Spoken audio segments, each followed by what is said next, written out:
Et donc, à l'époque, différentes organisations, associations politiques et associatives étaient venues apporter leur soutien à Anas Kazib contre les menaces d'un groupe, donc l'IA Génération Identitaire. Bonsoir, Anas. Bonsoir. Contre toute attente, le tribunal judiciaire de Paris t'a condamné aujourd'hui à 1 500 € d'amende pour organisation d'une manifestation non déclarée, ensuite à la tenue de prise de parole devant la Sorbonne en février 2022. J'imagine que c'est une décision à laquelle tu ne t'attendais pas. Oui, on ne s'attendait pas à cette décision. On est plutôt abasourdi par ça, parce qu'en fait, c'est une décision politique qu'a pris le juge, parce qu'en fait, on m'accuse d'organiser une manifestation comme si, en fait, les candidats à la présidentielle organisaient leurs propres déplacements, leurs propres meetings et autres. Moi, j'ai rappelé devant le juge que j'ai fait plus d'une dizaine de facultés. J'avais fait Sciences Po Paris, Sciences Po Lille, j'avais fait le Mirail à Toulouse, j'avais fait Paris 8, Bordeaux-Montaigne. Et systématiquement, en fait, c'est le même process, c'est-à-dire que ce sont des associations étudiantes, des syndicats étudiants qui proposent dans des cycles de conférences, notamment à Sorbonne. La semaine avant moi, il y avait Yannick Jadot, et la semaine après, le 9 février, c'était Jean-Luc Mélenchon. Et donc moi, j'ai expliqué que, enfin, d'une part, déjà, je récusais totalement le fait d'être porté comme organisateur de quoi que ce soit. C'est-à-dire, moi, je suis dans le titre de conférencier candidat à la présidentielle face à une jeunesse de la Sorbonne pour répondre à des questions, expliquer le programme. Et donc, malgré ça, enfin, il n'y a rien du tout dans le dossier. Je veux dire, il y a 2 tweets où je retweete le visuel proposé par les organisations d'étudiants. Et puis, on veut me faire porter la responsabilité, en fait, de pourquoi il y avait du monde sur le trottoir, etc. Pourquoi il y avait une sono, pourquoi vous n'avez pas, vous, appelé à disperser. Enfin, il n'y a rien qui... C'est vraiment un truc assez terrible, quoi, parce que c'était il y a 2 ans et demi. Vous imaginez bien. Enfin, moi, je ne sais pas si on connaît beaucoup de personnes qui sont poursuivies 2 ans et demi après pour Ça veut dire qu'ils ont enquêté pendant tout ce temps? Non, Qu'est-ce qui s'est passé? Il n'y a pas une virgule qui a changé depuis le dossier qui a été présenté devant le commissariat. Parce que tu avais été convoqué au commissariat en mars 2022. Voilà, en fait, il y a un PV d'ambiance qui explique, voilà, il y a du monde, on croit reconnaître des soutiens de Monsieur Kazib, on me décrit dedans comme un professionnel de la manifestation. Le candidat trotskiste maghrébin, c'est écrit comme ça, professionnel de la manifestation. Et à partir de ce PV d'ambiance-là, ils prennent 2-3 tweets pour lier le tout. Et dire, voilà, c'est Anas Kazib qui a organisé cette manifestation non déclarée. Et je trouve que c'est assez incroyable ce qui est en train de se passer, parce qu'en vrai, la déclaration de manifestation, il faut voir que c'est un truc administratif à la base. Enfin, c'est rien, quoi, d'aller poser une manif en préfecture, etc., 3 jours avant. On dit, est-ce qu'il y a une sono? Enfin, je veux dire, c'est quelque chose de bidon.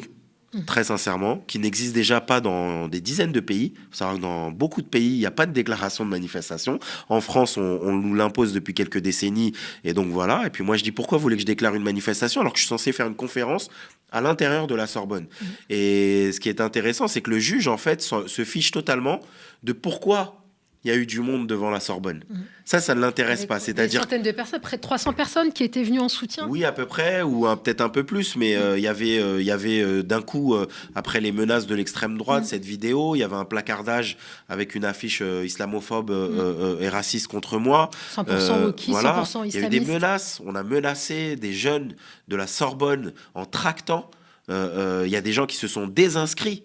Je veux dire, c'était une pression terrible dans un moment qui est crucial. Je veux dire, les personnes qui connaissent les moments de la présidentielle, c'est un moment de bascule, le mois de février. C'est-à-dire, on transfère les promesses de parrainage en parrainage officiel. D'accord? C'est-à-dire que pendant quasiment 7 mois, nous, on a collecté plus de 300 promesses de parrainage. C'est-à-dire c'est des maires qu'après vous recontactez et vous lui dites, monsieur le maire, est-ce que vous voulez bien maintenant envoyer votre parrainage officiel au Conseil d'État.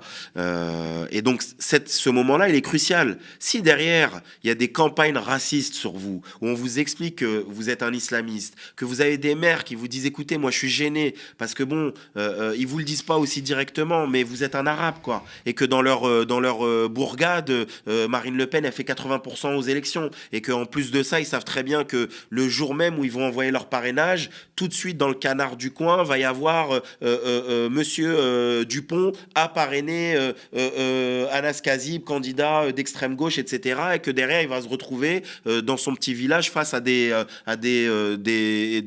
concitoyens qui vont lui dire mais pourquoi t'as parrainé cette personne-là, etc. Donc ça sert à ça. Ça sert à mettre un coup de pression, en fait. Et aujourd'hui, pour moi, le juge a ni plus ni moins que adoubé l'extrême droite. Il leur a dit, c'est pas grave. Voilà.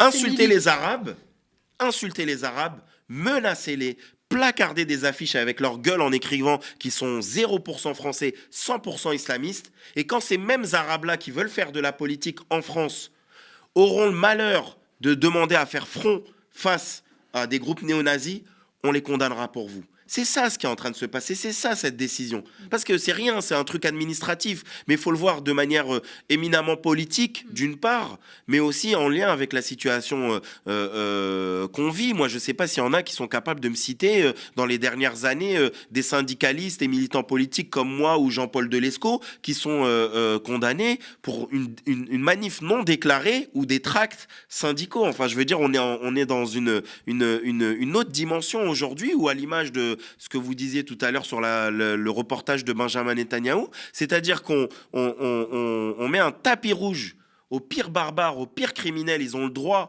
d'être présents dans tous les médias, mais les militants antiracistes, les militants ouvriers, etc., ceux qui essayent de donner une autre parole, de représenter une partie de la population qui ne se sent pas représentée par l'élite politique, cette catégorie-là, on lui dit, vous n'avez pas le droit à l'existence, vous n'avez pas le droit d'être là. Voilà. Et c'est ça ce message-là. Ce qu'on m'a fait comprendre aujourd'hui, on m'a dit, si tu te présentes en 2027, attention à ce qui va t'arriver. Et on sait, hein, c'est quoi une condamnation, parce que les gens s'emmerdent pas.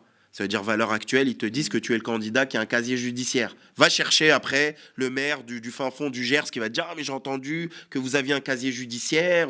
Moi, écoutez, je veux pas... » C'est ça à quoi ça sert. C'est intimider et salir la personnalité des militants politiques, essayer de leur mettre des bâtons dans les roues. Et le pire, c'est qu'enfin, je veux dire, j'ai déclaré avec Sudrail... un nombre de manifs, je l'ai dit au juge, quoi. J'ai dit, mais écoutez, monsieur le juge, rien qu'en 2021, j'ai déclaré presque 4 manifestations au titre de Sudrail. Je dis, mais j'ai aucun problème, moi. J'ai les numéros de la préfecture, on les a, on connaît les noms des policiers qui viennent systématiquement, c'est toujours les mêmes. Alors du coup, le juge s'appuyait sur quoi? Sur quel faisceau d'indices qui pourrait indiquer que tu es à l'origine de cet appel à un rassemblement? Sur rien, en fait, sur le simple fait d'avoir reposté des visuels. Voilà.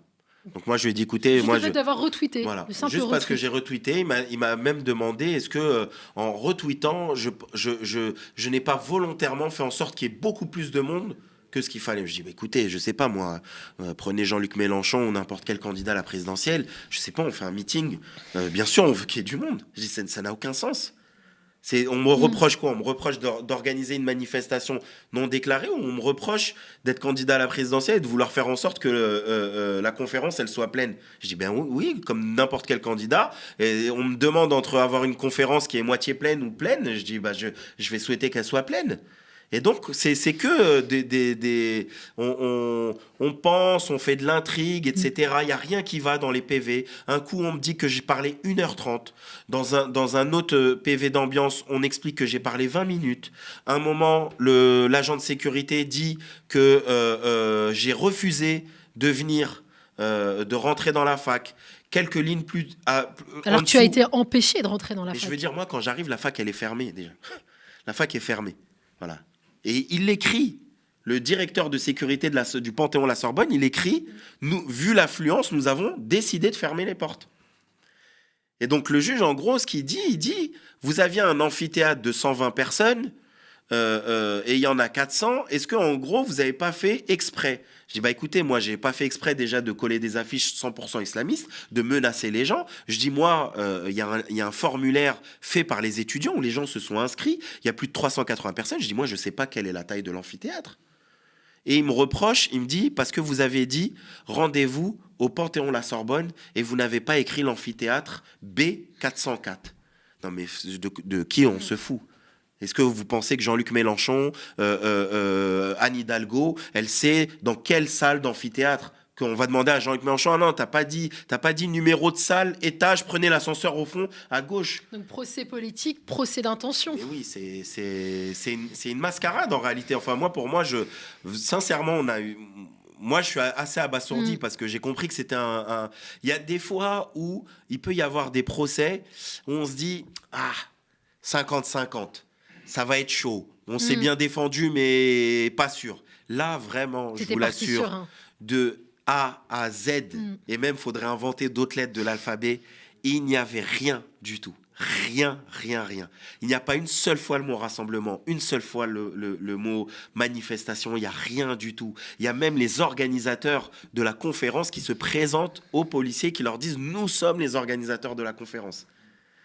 Et ils prennent pas leur nom, etc., etc. Il n'y a personne qui a interrogé, en fait. Je suis le seul convoqué et les seuls tweets qui sont extraits, ce sont les miens, alors qu'ils appellent ni plus ni moins qu'à venir massivement à la conférence. Je peux pas faire plus, quoi. Enfin, je veux dire. Et donc, on me reproche ça, en fait. J'ai expliqué que dans les autres facultés, il y avait 400, 500 personnes, etc. Mais, enfin, je veux dire, on aurait pu poser la lune, comme on dit, dans la main droite du juge et le soleil dans la main gauche, il n'en avait rien à taper. Je pense qu'il avait prévu et que c'était un... Voilà. Maintenant, on a fait appel. Ouais. On va voir ce que ça va donner. Vous avez interjeté appel, mais il est peut-être aussi bon de rappeler que ce procès intervient quelques semaines après ta convocation pour apologie du terrorisme. Oui, c'est en fait, c'est d'une certaine manière déjà d'une part de me cibler moi et de cibler aussi Révolution Permanente, parce qu'on est dans une séquence très particulière, très autoritaire, où en fait il y a de la répression à tout va. Où on est, moi j'oublierai pas qu'on est parti soulever des jeunes étudiants 2 heures après le fait qu'ils rentrent à peine dans leur fac à la Sorbonne, à Sciences Po et ailleurs. On est en train de voir des choses et il y a une normalisation de la violence d'État, là, vos images où en fait ça devient normal de savater de la presse, ça devient normal de nasser des journalistes, etc., de nasser les gens, alors qu'on nous a expliqué 1000 fois que ça a été que les nasses sont interdites, etc., etc. Et ben on est en fait dans ça. Ils apprennent systématiquement de toutes les mobilisations. Je veux dire, toutes les méthodes, c'est celles qu'on a vues pendant les nuits du 49-3, etc., dans les rues parisiennes avec la Bravem qui course les gens et autres. Donc voilà, on est dans un temps en fait où il y a une répression qui est importante. Et puis faut voir aussi qu'il y a une forme de réveil et que je pense que le fait de aller me chercher sur un dossier aussi bidon que ça 2 ans et demi après, c'est aussi pour essayer de découper certaines têtes dans la période. Parce que vu que toutes les histoires de l'antiterrorisme et d'apologie, pour l'heure, mis à part Jean-Paul Delescaux, il n'y a rien en fait, il n'y a pas d'autres procès. Ça s'est arrêté soit en convocation. On sait quasi d'office qu'il y a beaucoup de militants politiques qui, du fait... si tu te souviens, j'étais le premier, j'ai expliqué à tout le monde ce qui allait se passer. J'ai fait retour vers le futur. 3 semaines avant, j'ai dit les noms, qui allait être convoqué, etc. La méthodologie, qui était à l'origine de tout ça, alors que personne, les gens ne savaient même pas ce qui était en train de se passer. Heureusement qu'on a fait ça. Ça a permis notamment qu'il y ait une vague de soutien, etc. Nous, il y a eu une tribune de plus de 800 personnes, des intellectuels d'Harvard, du MIT, etc., des artistes, des chanteurs et autres qui se sont solidarisés. Ça a permis pour l'heure de couper, j'ai l'impression, les convocations pour d'autres. Parce que je vous le dis, nous, dans la liste que nous, on avait par des contacts proches de ces dossiers, devait y avoir beaucoup plus gros, en fait. Devait y avoir Jean-Luc Mélenchon, devait y avoir Philippe Poutou, Olivier Besancenot, etc. Donc, c'est par le fait d'avoir été à l'offensive. Maintenant, il ne faut pas, en fait, attendre qu'on passe les uns et les autres au tribunal comme ça, à tour de rôle, et qu'on se mange tous des sanctions, qu'on se fasse tous réprimer. Mais il faut voir comment, en réalité, on fait front. Parce que derrière, l'objectif, c'est de dire, allez-y. Là, c'est la période, allez-y. D'ailleurs, sur ce même plateau, après t'avoir reçu pour revenir justement sur cette convocation pour apologie du terrorisme, tu avais lancé un appel pour faire front, un appel dirigé donc vers les différents leaders de gauche et d'extrême gauche. Est-ce qu'il Il a été entendu cet appel? Est-ce que vous vous êtes retrouvés autour d'une table? Non, malheureusement, il a été entendu que partiellement par quelques organisations, mais c'est systématiquement sur le dénominateur, le plus petit dénominateur commun. Je pense qu'il n'y a pas encore de volonté d'essayer de construire quelque chose de fort. Le 8 juin, on soutient une initiative qui est une sorte de meeting village un peu dans Paris, à l'image du village Antifa, mais on considère que c'est pas à hauteur de ce qu'on devrait faire, que la question c'est pas moi je regrette parfois le routinisme militant, en fait, où on se dit waouh, il me faut tant de journées, tant d'affiches, tant de machins. Là, il y a les ponts, mais tu comprends, pendant les ponts, les gens ils partent en vacances. Du coup, c'est faux ça. C'est faux. Et Rafa nous l'a démontré. Que tu peux sortir un visuel à 14h45, à 15h, les gens ils sont là 10 fois plus nombreux qu'avant. Parce que les gens, ils répondent au moment et à l'instant présent, à qu'est-ce qui les touche. Et le moment où on était, que c'était pas assez grave, le moment où on était tous touchés, le moment où il y a Mathilde Panot, Rima Hassan, etc., on doit frapper, on doit appeler à une grande marche pour la liberté d'expression, contre la répression des militants politiques, syndicaux, etc., contre l'intimidation. On aurait dû frapper. Malheureusement, moi je regrette, j'ai participé à une réunion où la première chose, c'était que pendant 45 minutes, on a parlé des ponts du mois de mai. Que non, on ne peut pas mobiliser là parce qu'il y a le pont de mois de mai. Après, là, il y a le congrès de Pierre-Paul Jacques. À tel moment, il y a les élections. À tel moment, il y a ceci. Mais on ne veut pas faire parce que l'autre, il veut tirer plus la couverture. Enfin, c'est vraiment, je pense que ce n'est pas à hauteur des enjeux. Très sincèrement, c'est pas à la hauteur des enjeux. Moi, j'ai énorme. Je peux prendre toute la liste de toutes les orgas possibles et imaginables et je peux rester 3 heures à dire tous les désaccords politiques, stratégiques que j'ai avec les uns et les autres. Mais pour nous, on met ça sous le tapis. C'est-à-dire, le plus important, c'est de faire front parce que notre camp social est attaqué.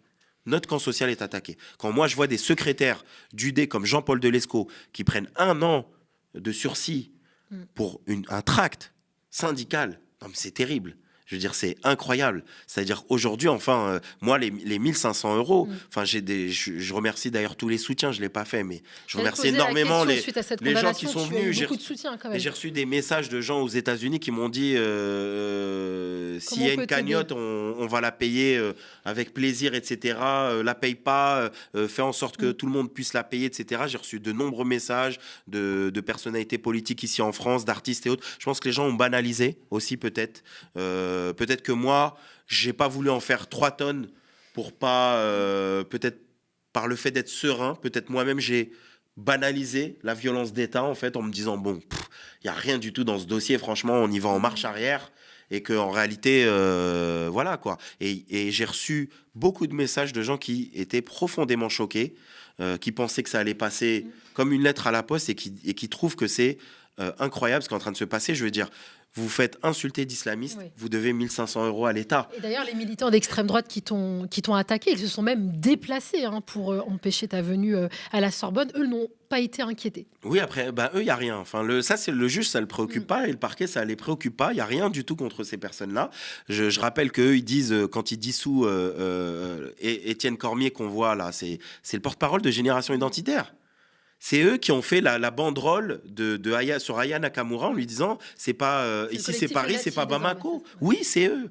C'est-à-dire c'est des gens qui sont spécialistes des coups politiques pour attirer la lumière. Regardez pour Aya Nakamura, ça a duré 1 mois. 1 mois, est-ce qu'elle chante bien? De quoi elle parle dans ses clips? De quelle origine elle est? Avec qui elle est mariée? Ceci, cela. Donc, en fait, on accrédite ça. Et c'est assez terrible parce que ce message-là, moi, je le vois aussi au travers de l'élection européenne. C'est-à-dire, dans 1 semaine à peu près maintenant, on va avoir semble-t-il, une victoire écrasante de l'extrême droite. C'est-à-dire que si on prend Reconquête et le Rassemblement national, les listes d'extrême droite, elles risquent de culminer à plus de 40%, je veux dire. Et on a le pouvoir aujourd'hui parce que le procureur de la République, c'est le ministère de la Justice, c'est Dupond-Moretti. C'est lui qui dit vas-y, pas de problème, 2 piges et demi après, vas-y, va aller chercher le militant politique de Révolution Permanente. C'est ça en fait. Donc à un moment donné, on voit clairement qui sont main dans la main en réalité avec l'extrême droite, qui sont en train de les adouber, qui font des cadeaux au quotidien à l'extrême droite, que derrière, il va falloir compter, comme toujours, que sur nous-mêmes que sur la solidarité, que sur le soutien. Et moi, j'espère qu'on va profiter de cette séquence-là, ce sursaut et ce réveil, cette indignation large autour de ce qui est en train de se passer à Rafah. J'espère que là, pendant qu'on parle, j'espère qu'il y a des milliers de personnes qui sont en dessous de la tour TF1 pour dénoncer ce qui est en train de se passer. Ça donne énormément de morale. Ça donne énormément de morale et il faut qu'on saisisse la balle au bon aussi pour être à la hauteur des enjeux. Les gens, la plupart, c'est des gens qui n'avaient jamais manifesté avant, qui sont des primo-manifestants, qui sont là, etc. Et je pense que les organisations politiques syndicales, elles ont un rôle central à jouer. C'est aussi de donner un cap, de montrer de la détermination et de montrer qu'en fait, on ne va pas laisser les gens courir tout seuls dans les rues, se faire défoncer dans telle rue, dans tel bout du périphérique, etc. On a une responsabilité. Moi, je regrette quand je vois qu'il y a des milliers de syndicalistes qui sont attaqués. Il y a un camarade, Christian Porta, d'ailleurs, c'est la bonne nouvelle de la journée, parce que Christian Porta, qui est notre camarade de l'usine Neozer, il vient encore de battre en justice le patron de InVivo, qui veut imposer la dictature patronale. Et donc, ça montre à quel point, en réalité, on a raison de se battre, de donner du moral, de montrer aux gens que c'est pas en baissant la tête, en faisant marche arrière qu'on va réussir, mais c'est en passant à l'offensive. Donc, j'espère que voilà, on va commencer à se coordonner, tous les syndicalistes réprimés. Je pense qu'il est temps, j'envoie ce message-là à toutes les organisations syndicales, je pense qu'il est temps que les organisations syndicales appellent à des mobilisations à la grève dans ce pays. D'accord. Je sais que vous allez parler avec Mathieu Slama et Paul Hellec du chômage. Je veux dire, la force des travailleurs, c'est la grève.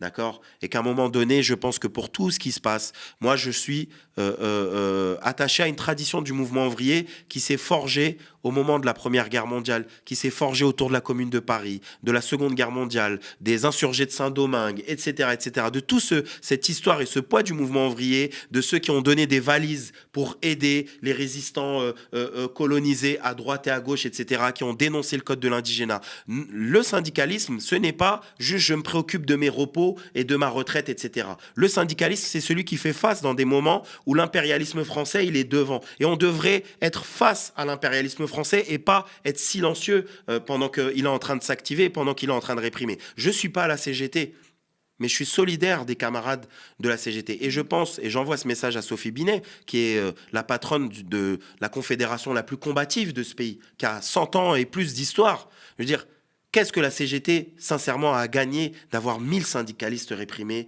d'avoir des camarades dans des tôles qui subissent des liquidations, des plans sociaux, etc. Qu'est-ce qu'on a à gagner si derrière, le mot CGT égale répression? Qui va aller se syndiquer à la CGT? Qui va vouloir faire du syndicalisme quand les gens ils vont dire « Mais attends, t'es malade, toi? Il y a un regard Jean-Paul Delesco, il est secrétaire d'une unité départementale. Qu'est-ce qu'il va me faire à moi, le petit ouvrier qui ne suis pas syndiqué ?» Donc, on a une responsabilité face à tout ça et j'espère qu'à un moment donné, on va remettre la pression qu'il y avait, notamment l'année dernière, c'était pas il y a 50 ans, mais l'année dernière, je rappelle aux gens qu'il y avait des casserolades, que Pape Ndiaye, il était obligé de sortir par la porte arrière d'un TGV pour s'exfiltrer, qu'il y avait des ministres qui annulaient leurs conférences, etc., parce qu'ils avaient peur de quelques casserolades. Donc c'est ça aussi, parfois notre force, et il faut s'en rappeler pour pouvoir essayer de reconstruire quelque chose. En tout cas, si les gens sont indignés par cette condamnation, qu'ils pleurent pas ou qu'ils soient pas juste indignés, mais qu'ils se disent comment on fait pour faire front et se battre ensemble. Merci beaucoup, Anas Kazib, cheminot, syndicaliste à Sudra et militant Révolution Permanente.